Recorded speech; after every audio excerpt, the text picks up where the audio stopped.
जय हिंद दोस्तों, जय हिंद बच्चों। बाहुबली सीरीज में अब हम करने जा रहे हैं आपका 7वां चैप्टर समकालीन विश्व में सुरक्षा। जैसा कि आपको जानकारी है, इस चैप्टर से दो दो अंक के 2 प्रश्न आने की संभावना है। तो चलिए हम सुपर इंपॉर्टेंट इन प्रश्नों को तैयार कर लेते हैं। एक चीज बताऊं, आप बहुत से बच्चों कमेंट आते हैं भी सर आप जितना बता रहे हैं सिर्फ उतना ही पढ़ें या हमें पूरी पाठ्य पुस्तक, पूरे नोट्स सब कुछ पढ़ना चाहिए। एक चीज़ मैं कह सकता हूं आपको, वो ये है भी मैं जो ये इंपॉर्टेंट क्वेश्चन आपके लिए बता रहा हूं, आप इन्हें प्राथमिकता से सबसे पहले तैयार करें। 2 नंबर और 3 नंबर 4 नंबर इन बड़े प्रश्नों के लिए आपको सबसे पहले इन्हें तैयार करना है। आपके पास अतिरिक्त समय है तो फिर आप जितना जो कुछ कर सकते हो, लेकिन ध्यान रखिएगा अब कुछ नया करने का जो समय है वो बहुत ज़्यादा आपके पास नहीं है। ज़रूरत है बार बार अभ्यास करने की। आपको ज़्यादा लगता है आप लिख कर भी अभ्यास कर सकते हो, मेन पॉइंट लिख सकते हो, यानी खुद को समझाने की आवश्यकता है। अब आप ही टीचर हो, आप ही स्टूडेंट हो, मैं सिर्फ एक हेल्प आपकी कर रहा हूँ, आपका सहयोग कर रहा हूँ आपके इस अभ्यास कार्य में। पहले जो पाठ्य पुस्तक के पीछे के इंपॉर्टेंट है वो क्वेश्चन भी बता रहा हूँ, पाठ के बीच में जो इंपॉर्टेंट क्वेश्चन बनते हैं इस साल के लिए बोर्ड परीक्षा के लिए, वो भी मैं आपको बता रहा हूँ। तो चलिए स्टार्ट करते हैं आज के पहले प्रश्न से, जो कि पाठ्यपुस्तक के पीछे वाले प्रश्नों से लिया गया है। थोड़ा सा समझ भी लो, बीच बीच में कुछ अच्छी बात भी जो लिखने के संदर्भ में है या प्रश्न के संदर्भ में है उसकी बात भी कर लेते हैं। अगर समय हो तो सुन लिया करो, वरना कोई बात नहीं।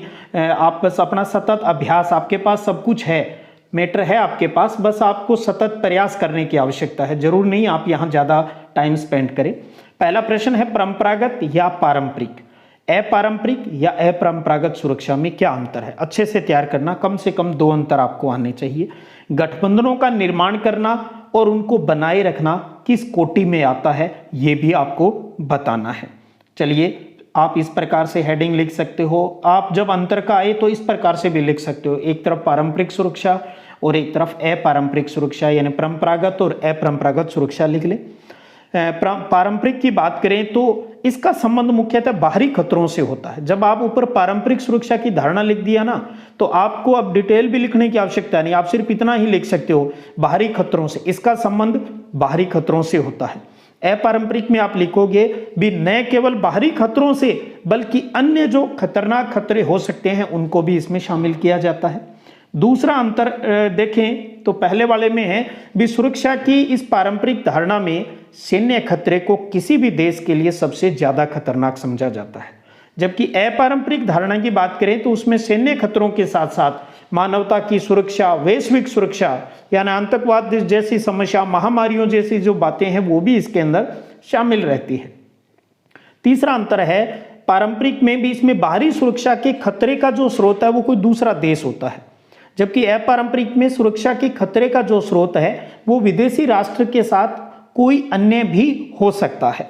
तो इस प्रकार से और भी आपने किए होंगे, तो यहाँ 3 की बात की है, कम से कम आप 2 डिफरेंस अच्छे से तैयार कीजिए। फिर इसके साथ एक प्रश्न और था भी गठबंधन का जो निर्माण करना और उन्हें बनाए रखना ये किस कोटि में आता है सुरक्षा की। तो ध्यान रखिए ये पारंपरिक यानी परंपरागत सुरक्षा की कोटि में आता है और यह सैन्य सुरक्षा का एक साधन भी है। दूसरा प्रश्न है तीसरी दुनिया के देशों और विकसित देशों की जनता के सामने मौजूद खतरों में क्या अंतर है। तीसरी दुनिया किसके लिए शब्द यूज होता है। तीसरी दुनिया की बात यहां पर है एशिया और अफ्रीका के वो नव स्वतंत्र औपनिवेशिक जो देश थे उनके संदर्भ में बात हो रही है। तो आप ऐसे समझ सकते हो भी विकासशील और विकसित देशों की जनता के सामने मौजूद खतरों में क्या अंतर है। तो एक प्रकार से ये भी एक डिफरेंस का ही प्रश्न है। इस प्रकार से आप हेडिंग बनाना चाहें तो कर सकते हैं। उसके बाद करें पहला पॉइंट, जहां विकसित देशों के लोगों को केवल बाहरी खतरे की आशंका रहती है, वहीं तीसरी दुनिया के देशों को आंतरिक और बाहरी दोनों प्रकार के खतरों को सामना करना पड़ता है। उनके स्टेट के अंदर यानी देश के अंदर भी प्रॉब्लम्स है वो रहती है। दूसरा है भी तीसरी दुनिया के लोगों को पर्यावरण असंतुलन के कारण विकसित देशों की जनता के मुकाबले अधिक समस्याओं को सामना करना पड़ता है। यानी तीसरी दुनिया है वो पर्यावरण प्रॉब्लम्स को ज़्यादा जो प्रॉब्लम उनकी क्रिएट होती है एनवायरनमेंट के इम्बैलेंस की वजह से, जबकि विकसित देशों को कम प्रॉब्लम आती है इस चीज़ को लेकर। तीसरा है भी आतंकवाद की घटनाएं तीसरी दुनिया के देशों में अधिक होती है। और चौथा है भी तीसरी दुनिया के देशों में मानवाधिकार के उल्लंघन के रूप में मानवीय सुरक्षा को अधिक खतरा रहता है, जबकि ये चीजें विकसित देशों में कम देखने को मिलती है। तो 4 डिफरेंस की बात की है, 2 या 3 आप अच्छे से दिमाग में रख लीजिएगा। थोड़ा सा समझेंगे तो आप अपने लैंग्वेज में भी इसको इजीली लिख सकते हो। तीसरा है आतंकवाद सुरक्षा के लिए परंपरागत खतरे की श्रेणी में आता है या अपरंपरागत। 2 नंबर का प्रश्न आए तो पहले श्रेणी बतानी है और फिर उसके बारे में थोड़ा सा और भी बताना है, यानी एक्सप्लेन भी करना है। अंक 2 नंबर का आ जाए तो उस हिसाब से तो देखिए आतंकवाद सुरक्षा के लिए अपरंपरागत खतरे की श्रेणी में आता है। चूंकि ये एक नई छिपी हुई चुनौती है, इसका सामना परंपरागत सैन्य तरीके से नहीं किया जा सकता। यही कारण है कि वर्तमान में आतंकवादी घटनाओं के निपटने के लिए वैश्विक स्तर पर आपसी सहयोग का प्रयास है वो किया जा रहा है। थोड़ी सी लास्ट में मिस्टेक है, इसको देख लेना। आतंकवादी घटनाओं के निपटने के लिए वैश्विक स्तर पर आपसी सहयोग का प्रयास है वो किया जाता है। तो आतंकवाद अपरंपरागत खतरे की श्रेणी में आता है। 2 नंबर में इतना पर्याप्त है। अगला प्रश्न है सुरक्षा के परंपरागत दृष्टिकोण के हिसाब से। अब समझ गए, अभी हमने ऊपर किया पहले प्रश्न में भी परंपरागत धारणा क्या है, उसके हिसाब से बताइए कि अगर किसी राष्ट्र पर खतरा मंडरा रहा है तो उसके सामने क्या विकल्प होते हैं। पारंपरिक दृष्टि से बताना है भी वो क्या करे उस टाइम क्या। तो 4 विकल्पों की हम बात करते हैं, 3 विकल्पों की, उनमें से किसी को भी अपनाया जा सकता है। देखिए पहला आत्मसमर्पण यानी सरेंडर कर दे, तथा दूसरे पक्ष की बात को बिना लड़ाई लड़े मान ले भैया सरेंडर किया। दूसरा युद्ध से होने वाले नाश को इस हद तक बढ़ाने के संकेत देना कि दूसरा पक्ष है वो पहले ही डर जाए, उसको पहले ही बढ़ा चढ़ाकर अपना प्रस्तुत कर दो, हम मार देंगे काट देंगे, ये तो अपने आप ही डर जाए। तीसरा है भी युद्ध ठन जाए तो अपनी रक्षा करना ताकि हमलावर देश अपने मकसद में कामयाब न हो सके और वो पीछे हट जाए और हमलावरों को या आप पराजित कर दे। तो ये 3 विकल्प आप अच्छे से जरूर तैयार कीजिए, 2 तो जरूर बढ़िया से कर लीजिएगा। अगला प्रश्न है पावर बैलेंस का भी शक्ति संतुलन क्या होता है और कोई देश शक्ति संतुलन को कैसे कायम करता है, इसकी बात है। तो आप इस प्रकार से हेडिंग बना सकते हो, पहले भी शक्ति संतुलन क्या है इसका अर्थ बता दीजिए। शक्ति संतुलन का अर्थ है कि भी किसी भी देश को इतना शक्तिशाली नहीं बनने दिया जाए कि वो दूसरों की सुरक्षा के लिए खतरा बन जाए। एक तो ये बैलेंस करना होगा। बनाने का तरीका क्या हो सकता है, इसको भी किसी भी देश के लिए शक्ति संतुलन को बनाए रखने के लिए सैन्य शक्ति को बढ़ाना अति आवश्यक है, लेकिन आर्थिक और टेक्नोलॉजी की ताकत भी महत्वपूर्ण है क्योंकि सैन्य शक्ति का ये आधार है। तो जहां आर्थिक और टेक्नोलॉजी ज्यादा डेवलप होगी तो वहां अपने आप ही सैन्य है वो और ज्यादा पावरफुल हो जाएगी। प्रत्येक देश दूसरे देशों से अपने शक्ति संतुलन को लेकर बहुत ही संवेदनशील रहता है। तो ये इतना उत्तर पर्याप्त है इसके लिए। बाकी एक चीज और है, आपने इनके अलग अलग देखिए, एक प्रश्न के कई तरीके से उत्तर लिखे जा सकते हैं। तो आप ये मत सोचिएगा भी कोई प्रश्न को, किसी भी प्रश्न को लेकर भी नहीं मुझे तो ऐसे नहीं याद है, मेरे तो इस तरीके से याद है, तो वो भी सही है। अर्थ सही होना चाहिए। बात को लिखने के कई तरीके होते हैं। अगला प्रश्न देखिए, सैन्य गठबंधन के क्या उद्देश्य होते हैं और किसी ऐसे सैन्य गठबंधन का नाम बताएं जो अभी मौजूद है। अब याद कीजिए फर्स्ट बुक का फर्स्ट चैप्टर, जिसके अंदर हम नाटो, सेंटो, सिंटो और वारसा इन सैन्य गठबंधनों की बात कर चुके हैं। तो वही, क्योंकि यहाँ सुरक्षा की बात आ गई तो उनका जिक्र यहाँ भी आ गया, तो थोड़ा सा उससे संबंधित है, बल्कि बातें वही फर्स्ट चैप्टर से ही जुड़ी हुई है।